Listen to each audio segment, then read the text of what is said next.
Movie के start में हम जेम्स नाम के एक लड़के को देखते हैं जो कि ज्यादा देर तक सोने की वजह से काफी ज्यादा लेट हो चुका था। वो जल्द से जल्द कॉलेज पहुंचने के लिए तेजी से कॉलेज की तरफ भागता है और जैसे ही उसकी फिलॉसफी क्लास का टीचर जिमिट क्लासरूम का दरवाजा बंद करने वाला था, तभी जेम्स अपनी बुक दरवाजे के बीच में रखता है और दरवाजा खुलवाकर क्लास के अंदर आ जाता है। फिर उनका टीचर्स जिमिट सब स्टूडेंट को आज की टेस्ट के बारे में बताने लगता है। वो कहता है कि आज मैं तुम सब स्टूडेंट का IQ लेवल टेस्ट करूंगा। ये टेस्ट तुम्हारी सोच पर आधारित होगा। तुम सब ने इमेजिन करना है कि एक ऐसी जगह पर फंस चुके हो जहां एटॉमिक ब्लास्ट हो रहे हैं और जहां तुम हो वहां कुछ ही देर में जहरीली गैस फैल जाएगी जिससे तुम सब की डेथ हो जाएगी। जिंदा रहने के लिए तुम्हें पूरे 1 साल तक एक बंकर के अंदर रहना होगा। अब जो सिचुएशन जिमिट ने स्टूडेंट को दी थी, स्टूडेंट इनको इमेजिन करने लगते हैं। वहां वो एक बंकर को देखते हैं जिसमें उन्होंने अपनी जान बचाने के लिए रहना था। बंकर पूरी तरह फर्निश था जिसमें ऑक्सीजन टैंक्स भी थे जिसमें पूरे 1 साल के लिए ऑक्सीजन मौजूद थी। फिर जिमिट क्लास में सब स्टूडेंट को कहता है कि मैं तुमसे यह अभ्यास इसलिए करवा रहा हूं ताकि अगर कभी फ्यूचर में तुमको ये ऐसी सिचुएशन फेस करो तो तुम उसके लिए पहले से तैयार रहो और तुम्हें पता हो कि इन हालात में तुम कैसे जिंदा रह सकते हो। तभी जेम्स की गर्लफ्रेंड पेट्रा कहती है कि मैं ये एक्सरसाइज नहीं करना चाहती और मैं जा रही हूँ। अब जिमिट उसे क्लास में रोकते हुए कहता है कि अगर तुमने सब स्टूडेंट के साथ ये एक्सरसाइज की तो तुम्हें A+ ग्रेड दिया जाएगा और अगर तुम यहाँ से चली गई तो इस साल तुम्हारे बॉयफ्रेंड जेम्स को फेल कर दूंगा। अब पेट्रा क्लास में रुकने और टेस्ट देने के लिए मान जाती है।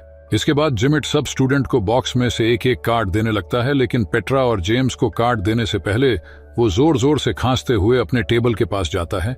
ये देखकर सब स्टूडेंट को थोड़ा अजीब महसूस होता है। इसके बाद वो सब स्टूडेंट को बताता है कि जो कार्ड तुम्हें दिए गए हैं उन पर तुम्हारे प्रोफेशन लिखे हुए हैं जिनको देखते हुए तुम सब ने डिसाइड करना है कि तुम में से कौन बंकर में जाएगा और कौन नहीं, क्योंकि तुम सब 20 हो जबकि बंकर में जगह सिर्फ 10 लोगों की है।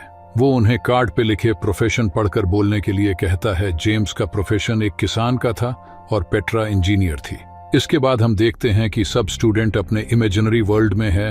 सब स्टूडेंट अपना अपना प्रोफेशन पढ़कर जिमिट को बताते हैं। अब आखिर में एक डोबी नाम का स्टूडेंट बताता है कि मैं एक कवि हूं और तभी जिमिट उसे गन से शूट कर देता है और इसके बाद वो सब स्टूडेंट को कहता है कि इतनी सीरियस और खतरनाक सिचुएशन में हमें किसी कवि की कोई जरूर नहीं। पेट्रा को ये देखकर बहुत बुरा लगता है। इसके बाद सब स्टूडेंट की वोटिंग स्टार्ट होती है जिसमें जिसके ज्यादा वोट होंगे उसे बंकर में रहने दिया जाएगा। वोटिंग कंप्लीट होने पर 9 स्टूडेंट को बंकर में रहने के लिए सिलेक्ट किया जाता है। अब आखिर में जिमिट और उटामी जो कि एक ओपेरा सिंगर थी, इनमें से कोई एक ही बंकर में जा सकता था। जिमिट ने अभी तक अपना प्रोफेशन नहीं बताया था, इसलिए ज्यादा वोट जिमिट को मिलते हैं और ओपेरा सिंगर को वोट आउट कर दिया जाता है। फिर जो स्टूडेंट सिलेक्ट हुए थे वो वहां उस जगह को थोड़ी देर देखते हैं क्योंकि इसके बाद उन्हें पूरे 1 साल के लिए बंकर में रहना होगा। पेट्रा और जेम्स बैठे बातें कर रहे थे कि तभी उन्हें गोलियां चलने की आवाज आती है और वहां जाने पे देखते हैं कि जिमिट ने उन सब स्टूडेंट को मार दिया है जिनको वोट आउट किया गया था। सब स्टूडेंट बहुत ज्यादा डर जाते हैं और पेट्रा जेम्स को कहती है कि जिमिट की इस हरकत के बाद तो वो बिल्कुल भी इस काबिल नहीं की, हम उसे अपने साथ बंकर में रहने दें। अब वो सब स्टूडेंट चुपके से बंकर के अंदर जाते हैं और जिमिट के अंदर आने से पहले ही जल्दी से गेट को बंद कर देते हैं। इस गेट को बंकर के अंदर से एक कोड की मदद से ही ओपन किया जा सकता था। इसके बाद रात में जब पेट्रा बंकर के गेट के पास आती है तो वो बाहर जिमिट को देखती है जो कि न्यूक्लियर रेडिएशन के असर की वजह से अपनी आखिरी सांस गिन रहा था। मरने से पहले वो पेट्रा को एक पेपर दिखता है जिसमें लिखा था कि एग्जिट कोड सिर्फ मुझे ही पता है। इसके बाद वो मर जाता है। बाकी के स्टूडेंट भी पेट्रा के पास आ जाते हैं। वो कहते हैं कि हो सकता है कि जिमिट ने झूठ बोला हो, लेकिन इस बात की हकीकत जानने के लिए अब उन्हें पूरे 1 साल तक वेट करना होगा क्योंकि उससे पहले वो गेट ओपन करने की कोशिश नहीं कर सकते। इसके बाद सब स्टूडेंट बंकर में अपने दिन गुजारने लगते हैं और पेट्रा रोज रात को गेट के पास आती थी और इस जिमिट की गली सड़ी लाश को देखा करती थी। इसी तरह वक्त गुजरता चला जाता है और अभी इन्हें बंकर में रहते हुए पूरा 1 साल हो चुका है। जेम्स गेट ओपन करने की कोशिश करता है लेकिन वहां कोड एंटर करना था जो कि उनमें से किसी को भी नहीं पता था, यानी कि जिमिट सही बोल रहा था। सब स्टूडेंट गेट को ओपन करने के लिए डिफरेंट तरीके इस्तेमाल करते हैं, जैसा कि गन से गेट पर फायरिंग करना, लेकिन यह सब करने से गेट ओपन नहीं होता। 1 साल गुजर जाने की वजह से उनकी ओन ऑक्सीजन सप्लाई भी खत्म हो चुकी थी जिसकी वजह से सब स्टूडेंट की बंकर में डेथ हो जाती है। इसके बाद हम क्लासरूम का सीन देखते हैं जहां जिमिट स्टूडेंट को कहता है कि जब ऐसे हालात हो तो जज्बात पर काबू रखना चाहिए।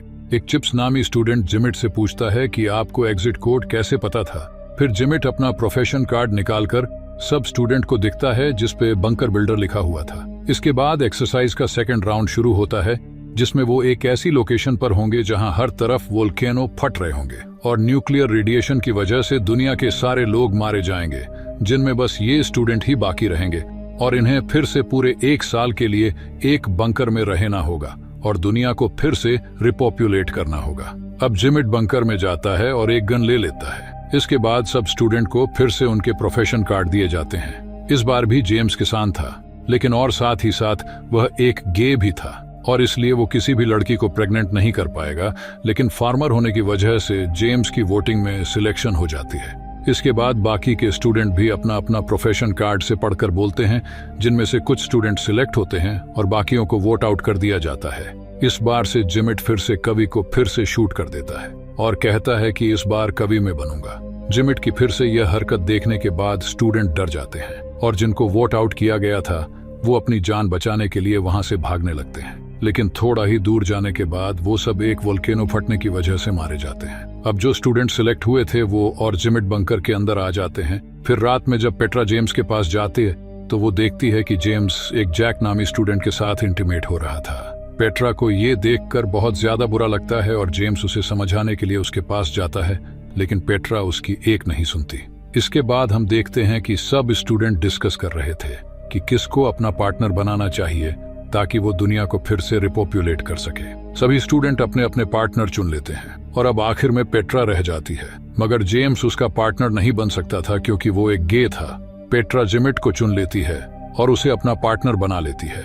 ये देखकर जेम्स को बहुत बुरा लगता है। इसी तरह कुछ हफ्ते गुजर जाते हैं, लेकिन वहां कोई भी लड़की प्रेग्नेंट नहीं हुई थी।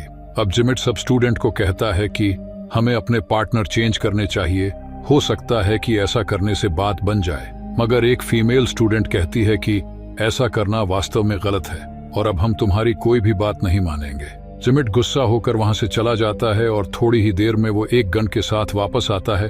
वो उस लड़की के अलावा बाकी सब स्टूडेंट को वहां से जाने के लिए कहता है। सब ऐसा ही करते हैं, मगर एक लड़का वहीं पे छुप जाता है और जैसे ही जिमिट उस लड़की को शूट करने वाला था, वो लड़का भागते हुए जाता है और जिमिट पर अटैक कर देता है। ये लड़का जिमिट को काफी पिटता है, जिसकी वजह से जिमिट बहुत ज्यादा गुस्सा हो जाता है और पास में ही गेट के पास जाकर उसे ओपन कर देता है। ऐसा करने से वहां एक एक्सप्लोजन होती है और वो सब फिर से मारे जाते हैं। इसके बाद जेम्स क्लास में जिमिट से पूछता है कि जब तुमने मुझे और पेट्रा को कार्ड दिए थे तो तुम बार बार टेबल के पास जाकर खांस क्यों रहे थे। जिमिट कहता है कि इसकी कोई खास वजह नहीं थी, लेकिन जेम्स जिमिट की बात पर यकीन नहीं करता और जब वो कार्ड बॉक्स को चेक करता है तो वो देखता है कि उसमें कंपार्टमेंट बने हुए हैं जिसमें आसानी से कार्ड को रिप्लेस किया जा सकता है और जिमिट ने खांसने का बहाना बनाकर उसकी और पेट्रा के कार्ड को बदल दिया था। अब जेम्स कहता है कि जिमिट चीटर है, हम अब दोबारा से ये एक्सरसाइज करेंगे और इस बार जिमिट को लीड नहीं करने दिया जाएगा। जिमिट जेम्स की बात मान जाता है, लेकिन कहता है कि इस बार तुम्हें फ्लोरिश बनना होगा और फिर उनकी थर्ड एक्सरसाइज शुरू होती है। अब वो सब अपनी इमेजिनेशन में एक आइलैंड पर जाते हैं जहां पर एक एटॉमिक ब्लास्ट होने वाला है और उससे पहले उन्हें बंकर पहुंचाना होगा। वहां पहुंचकर जिमिट बंकर चेक करने का बहाना करता है और वहां से एक गन उठा लेता है। फिर उसके बाहर आने के बाद पेट्रा उसके पास आती है और उसे हक करती है और फिर जिमिट की तारीफ में कुछ बातें करती है। इसके बाद वो सब स्टूडेंट के पास आकर उन्हें कहती है कि इस बार मैं बिल्कुल ईमानदारी से फाइट करूंगी, अगर तुम लोग मेरी बात से एग्री करते हो तो अपना हाथ उठाओ। सब स्टूडेंट ऐसा ही करते हैं। इस पर पेट्रा ज्यादातर उन स्टूडेंट को चुनती है जिनको जिमिट रिजेक्ट कर दिया करता था। अब ये देखकर जिमिट उसे कहता है कि तुम्हारी सिलेक्शन बहुत ज्यादा बकवास है, इस पे मैं तुम्हें A+ तो क्या C ग्रेड भी नहीं दूंगा। लेकिन इस बार वो जिमिट की कोई बात नहीं सुनती। फिर लास्ट में जेम्स और जिमिट बच गए थे, जिनमें से एक को वोट आउट करना था। पेट्रा जेम्स को चुनती है और जिमिट को रिजेक्ट कर देती है। अब ये देखकर जिमिट को बहुत ज्यादा गुस्सा आता है और जब वो अपनी गन निकालने की कोशिश करता है तो वो उसके बैग में थी ही नहीं। फिर पेट्रा उसके पास आकर उसे उसकी गन देती है जो कि उसने जिमिट को हक करने के बहाने से चुरा ली थी।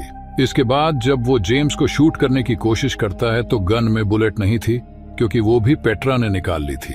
अब पेट्रा उससे कहती है कि ये तुम्हारा टेस्ट था, अगर इस बार तुम किसी स्टूडेंट को शूट करने की कोशिश ना करते तो शायद मैं तुम्हें सिलेक्ट कर लेती, लेकिन तुम इस काबिल ही नहीं हो। इसके बाद वो उसे 2 बुलेट्स देती है। आगे जेम्स अपनी राइफल जिमिट पे पॉइंट कर देता है, जो कि उसने भी बंकर से ही ली थी। अब जिमिट उससे कहता है कि तुम मुझे नहीं मारोगे, क्योंकि जब तुम्हें 1 साल बाद बंकर से बाहर आना होगा तो तुम्हें एग्जिट कोड की जरूरत होगी, जो कि सिर्फ मेरे पास है। तभी एक फीमेल स्टूडेंट कोड बता देती है, जो कि उसे उस वक्त पता चला था जब सेकंड राउंड में गुस्से में जिमिट ने गेट ओपन कर दिया था।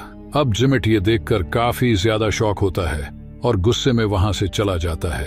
अब पेट्रा अपनी जगह चिप्स को बंकर में भेजती है और सबसे कहती है कि मैं डिस्क्वालीफाई स्टूडेंट के साथ बोट में बैठकर पास में ही एक आइलैंड पर चली जाऊंगी।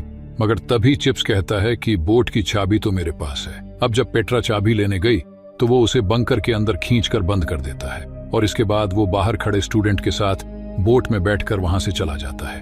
दूसरी तरफ पेट्रा और बंकर में मौजूद स्टूडेंट खुशी खुशी बंकर में रहने लगते हैं और इसी तरह 1 साल गुजर जाता है और जब वो बंकर से बाहर निकलते हैं तो अभी तक वहां कोई भी एटॉमिक ब्लास्ट नहीं हुआ था। फिर क्लासरूम में जिमिट सब स्टूडेंट को कहता है कि अगर अभी तक आइलैंड पर ब्लास्ट नहीं हुआ तो ये मत समझना कि तुम सबकी जान बच जाएगी, क्योंकि तुमने अपनी टीम में कारपेंटर को सिलेक्ट ही नहीं किया, जो कि तुम्हें ऐसा घर बनाकर दे जिसमें रहकर तुम एटॉमिक रेडिएशन से बच सको, और ना ही तुमने किसान को सिलेक्ट किया जो कि तुम्हें खाने के लिए दे सके, और ना ही डॉक्टर जो कि तुम लोगों का इलाज कर सके। इसलिए तुम सब कुछ ही दोनों में मर जाओगे, क्योंकि अब तुम लोग बंकर में भी नहीं जा सकते, क्योंकि वहां ऑक्सीजन सप्लाई खत्म हो चुकी थी। इसके बाद आइलैंड पे पेट्रा कहती है कि मैंने ये फैसला अपने दिल से किया था कि मैं तुम लोगों को सिलेक्ट करूं। हम लोगों ने बंकर में बहुत खुशी खुशी टाइम गुजारा, और अगर इस राउंड में भी हमें मरना ही है तो मैं ये मौत खुशी खुशी कबूल करूंगी। फिर कुछ ही देर बाद उन सब के पास एक एटॉमिक बम गिरता है। जेम्स उसका बटन प्रेस करने ही वाला था कि तभी वहां हाथ में गन लिए जिमिट आ जाता है, जिसकी हालात बहुत ज्यादा उजड़ी हुई थी। वो उन्हें बताता है कि कैसे उसने पूरा 1 साल एक अंडरग्राउंड केव में रहकर गुजारा। वो कहता है कि मैंने वहां ऐसी ऐसी कठिनाई झेली जो तुम सिर्फ सोच भी नहीं सकते। वो इस सब का जिम्मेदार जेम्स को ठहरता है और कहता है कि मेरी गन में अभी भी एक बुलेट बाकी है, जो कि मैंने तुम्हें मारने के लिए बचा के रखी हुई थी। लेकिन तभी सभी स्टूडेंट जेम्स की जान बचाने के लिए उसके सामने आकर खड़े हो जाते हैं, और अब उनका इस आइलैंड पर रहने का कोई मकसद नहीं बचा था। इसलिए जेम्स मिसाइल को दबा देता है और वह सब मारे जाते हैं। इसके बाद क्लास में सब स्टूडेंट चिप्स से पूछते हैं कि तुम दूसरी आइलैंड पर 1 साल तक क्या करते रहे। चिप्स कहता है कि बोट में बैठने के बाद मैंने इमेजिन किया कि मेरे साथ के सभी लड़के मारे गए हैं, और मैंने पूरा 1 साल 6 लड़कियों के साथ अकेले मौज मस्ती करते हुए गुजारी। इसके बाद जिमिट सब स्टूडेंट को अपने बुक सबमिट करके घर जाने के लिए कहता है। सब स्टूडेंट ऐसा ही करते हैं, लेकिन पेट्रा वहीं पे रुक जाती है। फिर वो क्लासरूम का डोर बंद करती है और जिमिट को कहती है कि मुझे पता है कि तुमने जेम्स को हर बार गलत प्रोफेशन क्यों दिए, क्योंकि तुम उसे पसंद नहीं करते। अब जिमिट उसे कहता है कि जेम्स तुम्हारे लायक नहीं है।